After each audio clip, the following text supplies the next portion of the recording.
যতটা না মিডিয়ার মাধ্যমে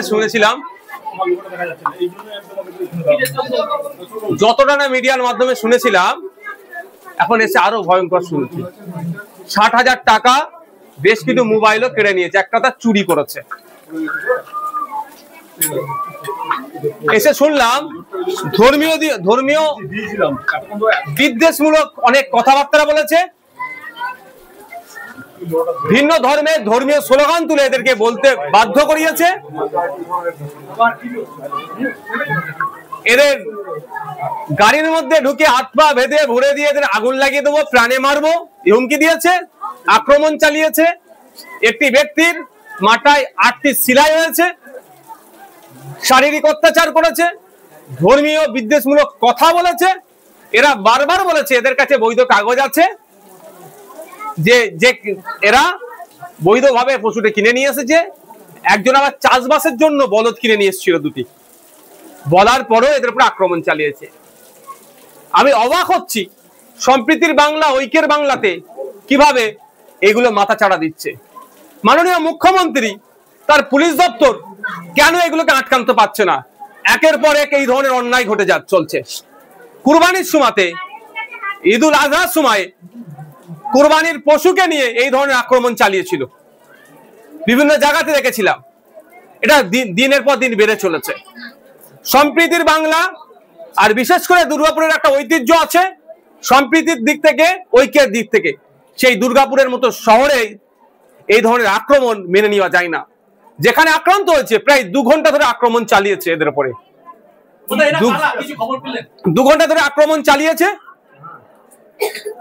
সেই সময় যেখানে আক্রমণ হচ্ছে, প্লেস অফ অকারেন্স থেকে কাছাকাছিতে থানা ছিল, থানার পুলিশ এসে উদ্ধার করেনি। অবাক হয়ে যাচ্ছে আমি যে থানাও তাহলে কি প্রচ্ছন্ন মদত ছিল এতে? 1 নম্বর কথা। দ্বিতীয় কথা হচ্ছে, ওরা যখন ফিরে আসে লোকাল থানাতে, ওদের লোকাল থানাতে যখন অভিযোগ দায়ের করতে যায়, ওরা আবার সেই আতঙ্কিত মানুষগুলোকে ওই যেখানে ঘটনা ঘটেছে সেখানে পাঠাচ্ছে। কিন্তু আমরা জানি আইনে বলা আছে 0 FIR এর কথা। আইনে বলা হয়েছে যে আপনি ভারতবর্ষের যে কোনো প্রান্তের থানাতে আপনি অভিযোগ দায়ের করতে পারেন। তাহলে ও লোকাল থানাতে সে অভিযোগ দায়ের করছে, এখান থেকেও তাকে আবার অত দূরে পাঠানো হয়েছে। এখানেও পুলিশের গাফলতি। এখন যখন এটা নিয়ে সোশ্যাল মিডিয়ায় হই হচ্ছে, সোশ্যাল মিডিয়ায় যখন এটা নিয়ে বিতর্ক হচ্ছে, তখন আমরা দেখছি কি 2 জনকে গ্রেফতার করেছে। কিন্তু এখানে একটা 20-25 জনের টিম ছিল, যেই টিমের লিড করছিল পারিজাত গাঙ্গুলি নামে কেউ, সে মূল হোতা। সে নিজেকে এখানে বাহুবলী দেখাতে চেয়েছিলেন এবং দাঁড়ি থাকার জন্য মুসলমানদেরকে জিহাদি ঘুষপেটিয়া বলছেন। ওকে একাধিক ধারায় তার সেকশনে তার মামলা হওয়া দরকার। এখনো পর্যন্ত ওই কালপিটটাকে গ্রেফতার করতে পারেনি। আমি এখানে এসে গ্রামের মানুষকে নিয়ে 1 সপ্তাহ টাইম দিয়েছি, 1 দিন 2 দিন না, 1 সপ্তাহ টাইম দিয়েছি। যদি ওই কালপিট গুলোকে গ্রেফতার না করে, এই সামাজিক ব্যাধিগুলোকে, সমাজের ভাইরাস গুলোকে না গ্রেফতার করে, তাহলে সমাজের সর্বস্তরের মানুষকে নিয়ে ওই ভাইরাস গুলোকে আমরা গণতান্ত্রিক প্রক্রিয়ায় নির্মূল করব। আর এটা ধর্মীয় বিদ্বেষ থেকে এসেছে। ধর্মীয় দুটো ধর্মের মধ্যে, দুটো জাতের মধ্যে লড়াই লাগানোর জন্য এই অপকর্ম করেছে। আমি গ্রামের মানুষকে বলেছি, যারা আক্রান্ত তাদেরকেও বুঝিয়ে বলেছি যে এটা আমরা ধর্মীয়, ওরা যে খেলায় খেলতে চাচ্ছে সে ফাঁদে আমরা পা দেব না। এটা ধর্মীয় লড়াই নয়, এটা সামাজিক অবক্ষয়, সামাজিক ব্যাধিকে সমাজের সমস্ত স্তরের মানুষকে নিয়ে নির্মূল আমরা করব। এটা বিজেপির বর্তমান যে এটা করেছে, সে বর্তমান তার রাজনৈতিক পরিচয় হচ্ছে তিনি বিজেপির দলের একটা দায়িত্বশীল যুব নেতা। তিনি বিজেপির একাধিক নেতাদের সাথে তার পরিচয়, তার ফটো পাওয়া গিয়েছে, অলরেডি ভাইরাল হয়েছে। তো বিজেপি, তৃণমূল, সাধারণ মানুষ আমাদের কাছে বড় কথা নয়। ওর রাজনৈতিক পরিচয় বিজেপি, আর বিজেপি পশ্চিমবাংলাতে তার রাজনৈতিক কলকে আর পাচ্ছে না। সেই জন্য ধর্মীয় উন্মাদনা তুলে তার ভোট পাওয়ার চেষ্টা করছে। তো এখন প্রশ্ন হচ্ছে, পুলিশ প্রশাসন এখনো পর্যন্ত ওই যুব নেতাকে বিজেপির গ্রেফতার করছে না কেন? ঘটনা ঘটেছে প্রায় 48 ঘন্টা অতিবাহিত হতে চলেছে, এখনো খুঁজে পাচ্ছে না। শুধু বিরোধী নেতারা কোথায় আছে, বিনা কারণে তাদেরকে তুলে মিথ্যা মামলা দিয়ে অ্যারেস্ট করবো, তার বেলায় পুলিশ খুঁজে পেয়ে যায়। আর যে অন্যায় করলো বিজেপির নেতা, তাকে কেন এখনো গ্রেফতার করছে না, এই প্রশ্নটা থেকে যাচ্ছে। আমি এটাও বলি আপনাদের, আমরা মুখ্যমন্ত্রীর কাছে চাইছি prevention of violence, prevention of communal and targeted violence act পশ্চিমবাংলায় আনতে হবে। এই গণহত্যা সাথে সাথে এই মব লিঞ্চিং পশ্চিমবাংলাতে বন্ধ করতে হবে। আমরা আশা করব যে আগামী দিনে পশ্চিমবাংলার এই সম্প্রীতির মাটিতে, ওই ঐক্যের মাটিতে এই ধরনের অপকর্ম আর হতে দেবে না প্রশাসন। দেখুন, প্রশাসনের একটা শাখা আছে গোয়েন্দা বিভাগ, তাদের কাজটাই হচ্ছে কোনো ইনসিডেন্ট ঘটার আগেই তারা পুলিশকে ইনফর্ম করবে, পুলিশ এসে সেটাকে ইনসিডেন্টটাকে ঘটতে দেবে না। দুর্ভাগ্য আমাদের, থানা 2 কিলোমিটারের মধ্যে থাকলেও 2 ঘন্টা ধরে এদের অকথ্য অত্যাচার চললেও এদেরকে গরু ছাগলের মতো রাস্তায় হাঁটিয়ে নিয়ে গেছে, শারীরিক অত্যাচার করেছে, ধর্মীয় বিদ্বেষমূলক কথা বলেছে। এত কিছু জানার পরও পুলিশ আসলো না কেন, এই প্রশ্ন থেকে যাচ্ছে। এটা পুলিশের গাফলতি, পুলিশ মন্ত্রীকে দায়ী নিতে হবে।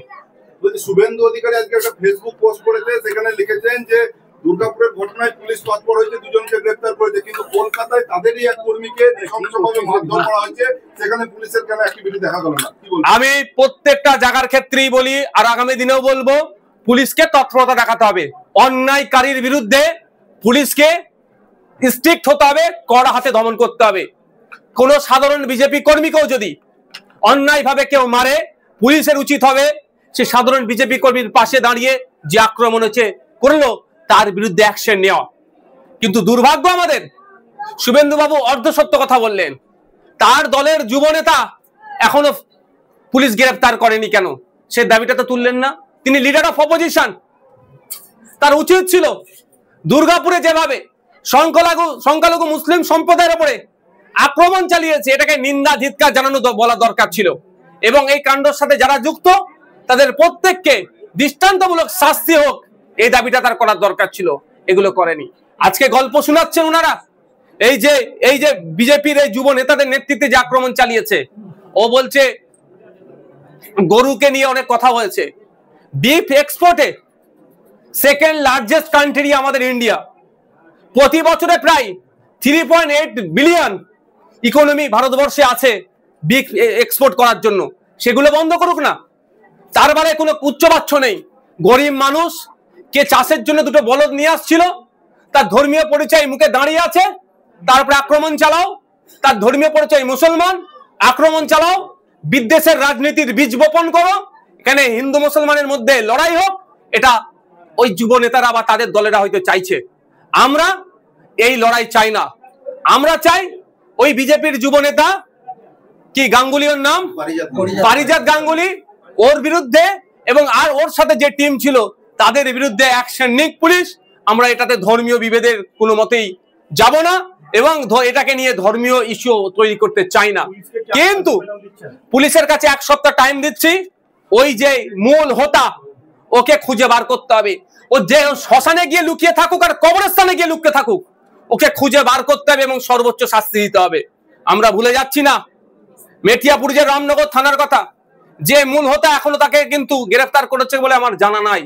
যে রাতের অন্ধকারে ওখানে তুলসী গাছ লাগিয়ে হিন্দু মুসলমানের ঐক্যকে বিনষ্ট করার চেষ্টা করেছিল, তার পরিবর্তে সংখ্যালঘু মুসলমানদের বাড়িতে গিয়ে রাতের অন্ধকারে দরজা ফরজা ভাঙচুর করেছে এই পুলিশ।